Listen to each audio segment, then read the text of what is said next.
So I've never played Spikeball before, but apparently you're supposed to hit it 3 times, or you're allowed to hit it 3 times before you throw it onto the net.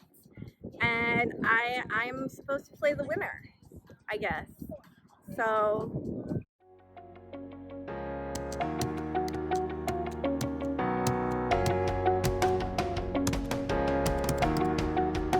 whoops.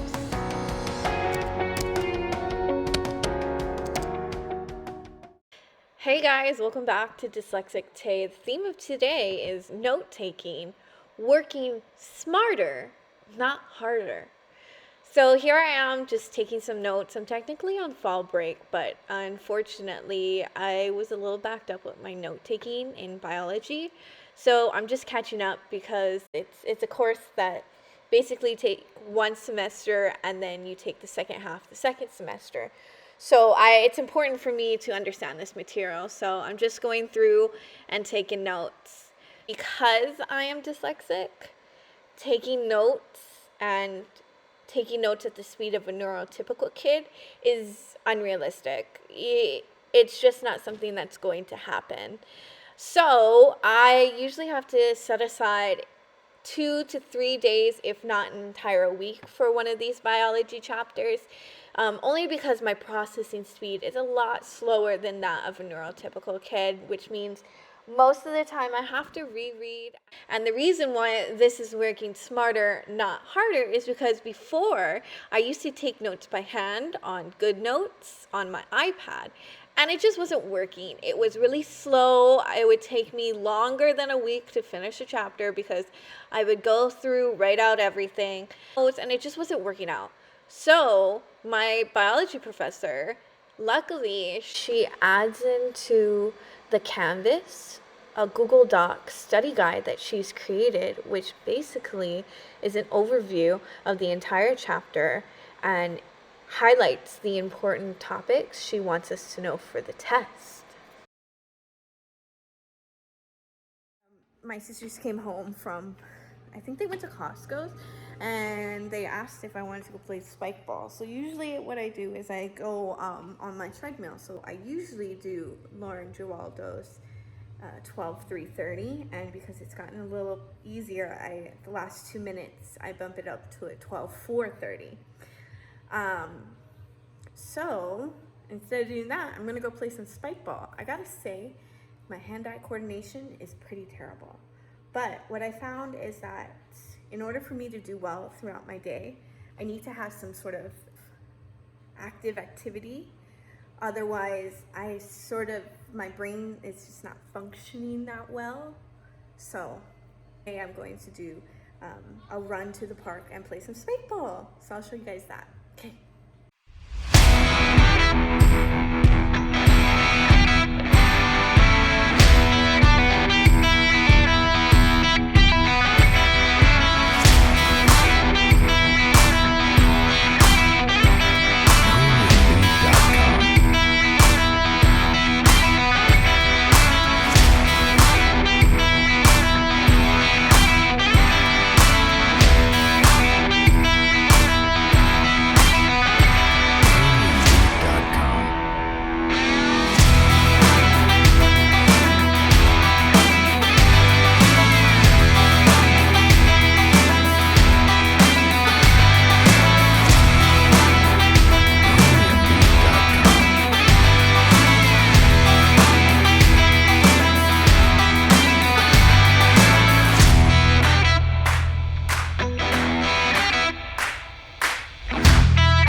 So I use the study guide now as my base, and then I add on to it with all the information from the book, the YouTube lectures that she had,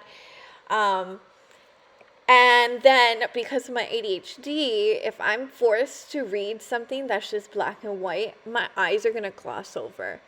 I need to have some color in my life. Otherwise, everything is just gonna, I'm not gonna retain any of the information. So, color coding, anything I find important, I just highlight, give it a color, and then I'm golden. One final tip for those who are ADHD and have hyperactivity ADHD like me. The most helpful thing I've done is to make my entire computer screen when I'm taking notes either split screen my textbook and my notes, or if you don't have a Kindle version or an ebook version of your textbook, put your entire screen as your notes. That way you limit distractions. Hey guys, if you liked the video today, please subscribe and like, and I'll see you guys later. Bye.